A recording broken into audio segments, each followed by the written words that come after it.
ایک طرف کر دینا.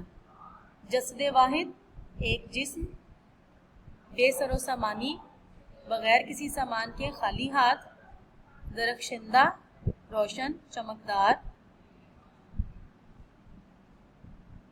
مامور کسی عہدے پر فائز مقرر کرنا کوئی کام سونپ دینا ذمہ لگا دینا یگانگت اتحاد ناگہانی اچانک آفت زدہ مصیبت زدہ ذری روشن سرخرو کامیاب.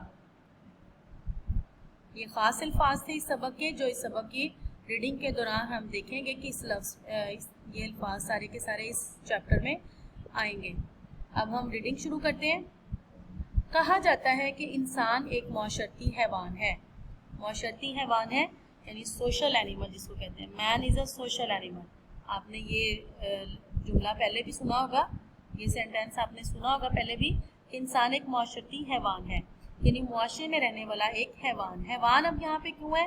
کیونکہ دنیا میں 3 قسم کی اگر چیزیں اللہ تعالیٰ نے بنائی ہیں یعنی دنیا میں جتنی بھی چیزیں ہیں جتنی بھی مخلوقات ہیں یا اشیاء ہیں کائنات کی 3 حصوں میں ان کو ڈیوائڈ کیا گیا ہے. ایک ہے نباتات, ایک ہے حیوانات اور ایک ہے جمادات. نباتات میں ہر قسم کے پودے درخت پھل پھول وغیرہ آ جاتے ہیں. حیوانات میں انسان جانور پرندے حشرات کیڑے مکوڑے سب آ جاتے ہیں. اور جمادات میں ساری بے جان چیزیں آ جاتی ہیں جیسے پتھر لکڑی وہ دیوار دروازہ اس طرح کی چیزیں جمادات میں آ جاتی ہیں. تو اس لیے حیوانات کے زمرے میں انسان آتا ہے تو اس لیے اس کو حیوان کہا گیا ہے. تو انسان معاشرے میں رہنے والا ایک حیوان ہے. وہ معاشرے میں رہنے پر مجبور ہے یعنی وہ اکیلا زندگی نہیں گزار سکتا. انسان کی مجبوری ہے کہ وہ ایک معاشرے کے ساتھ رہے. اور معاشرہ کیا ہوتا ہے؟ چند لوگوں کا جو ہے وہ چند لوگ جب اکٹھے ہو کر ایک جگہ پر رہتے ہیں چند لوگوں کا ایک مجموعہ ہوتا ہے تو اس کو معاشرہ کہا جاتا ہے. تو انسان اکیلا زندگی نہیں گزار سکتا.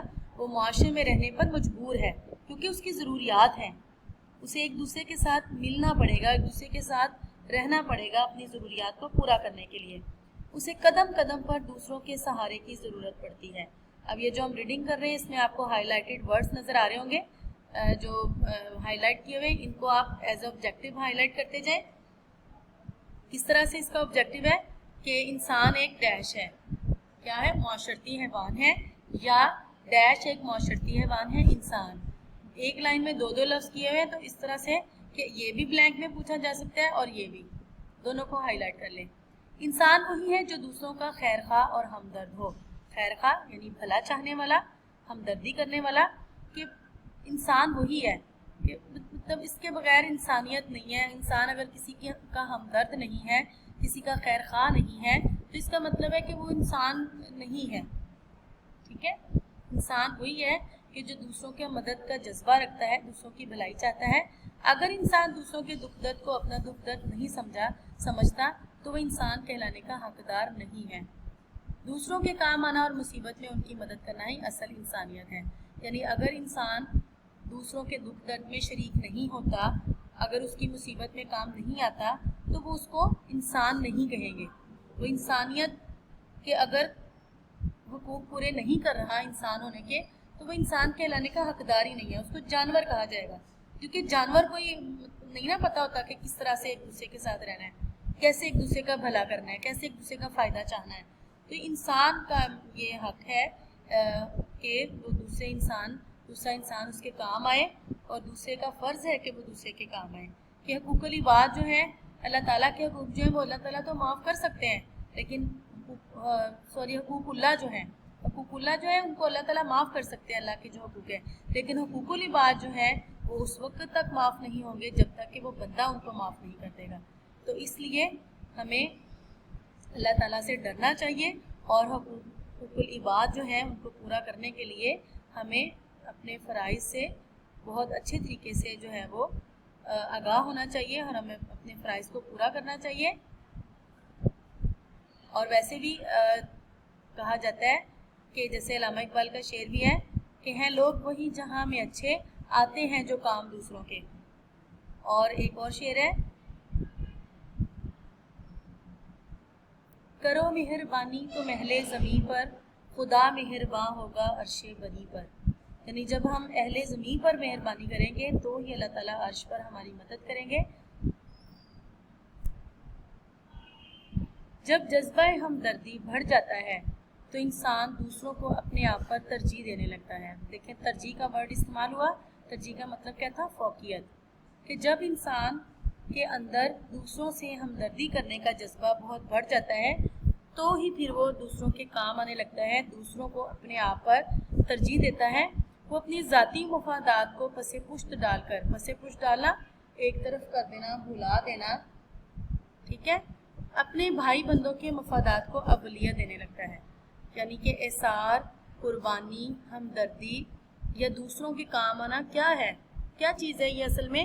کہ اپنی ذاتی جو ضروریات ہیں، اپنے ذاتی جو فائدے ہیں، مفادات جو ہیں، ہمارے اپنے پرسنل بینیفٹس جو ہیں، ان کو ہم ایک طرف کر کے اپنے ساتھی جو بھائی ہیں، اپنے ساتھ معاشرے میں رہنے والے یا اپنے ساتھ گھر میں رہنے والے یا ہمسائے یا کسی بھی صورت میں وہ ہمارے ساتھی ہو سکتے ہیں، ان کے ہم مفادات یعنی ان کے بینیفٹ کو، ان کے جو فائدوں کو ہم آگے رکھیں، ان کو اولیت دیں، ان کو ترجیح دیں اپنے اوپر. وہ اپنی خواہشات کو بھول کر اپنے بھائیوں کے کام آتا ہے. وہ اپنی خواہشات کو بھول کر اپنے بھائیوں کے کام آتا ہے. وہ اپنی ضروریات کی قربانی دے کر دوسروں کی مدد کرتا ہے. اس جذبے کا نام اثار ہے. اثار، قربانی. اسلام نے ہمیں اثار کی تعلیم دی ہے. قرآن مجید میں صحابہ کرام رضوان اللہ تعالیٰ علیہم اجمعین کے جذبہ اثار کی تعریف ان لفظوں میں کی گئی ہے. جذبہ اثار یعنی اثار کا جذبہ.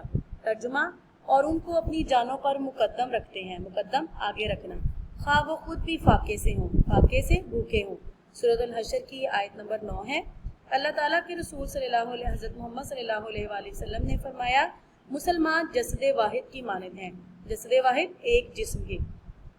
اگر جسم کا ایک حصہ تکلیف میں مبتلا ہو تو پورا جسم بے چینی اور بے آرامی میں مبتلا ہو جاتا ہے. یہ صحیح بخاری اور صحیح مسلم کی حدیث ہے.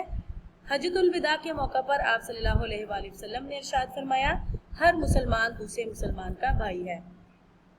Page number 101.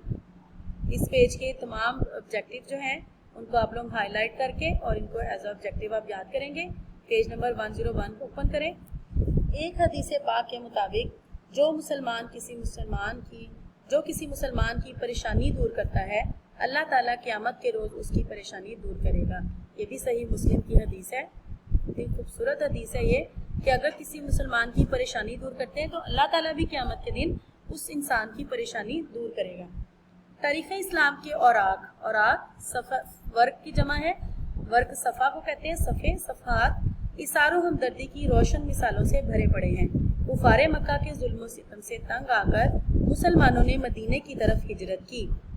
مسلمانوں نے اپنا گھر بار، مال و دولت چھوڑ چھاڑ کر بے سر و سامانی کے عالم میں، بے سر و سامانی بغیر کسی سامان کے، خالی ہاتھ، عالم حالت کو کہتے ہیں، بغیر کسی سامان کے حالت میں مدینے کی سرزمین پر قدم رکھا. اہل مدینہ یعنی مدینہ کے رہنے والوں نے اپنے مہاجر بھائیوں کے ساتھ جو حسن سلوک کیا وہ قیامت تک یاد رکھا جائے گا. آپ صلی اللہ علیہ وآلہ وسلم نے ایک ایک مہاجر کو ایک ایک انصاری کا بھائی بنا دیا. انصار مدینہ نے اس نئے رشتے کو خون کے رشتے سے بھی بڑھ کر نبھایا. انہوں نے اپنے گھروں میں اپنے بھائیوں کو بسایا، باغات وغیرہ میں انہیں شریک اور ساجے دار بنایا. ساجے دار کیا ہوتا ہے؟ حصہ دار. خود تنگی کاٹی مگر اپنے مہاجر بھائیوں کے لیے کشادگی وسعت مہیا کی. دنیا کی تاریخ اس طرح کے اثار کی پیش کرنے سے قاصر ہے یعنی وہ یہ کام نہیں کر سکتی دنیا کی کوئی بھی تاریخ. بس آج کی ہم بک ریڈنگ جو ہے وہ اتنی ہی کریں گے. لیکچر نمبر 26 ہے، ہم نے پیج نمبر 100 مکمل پڑھا اور 101 جو ہے ہم نے ہاف پیج پڑھا.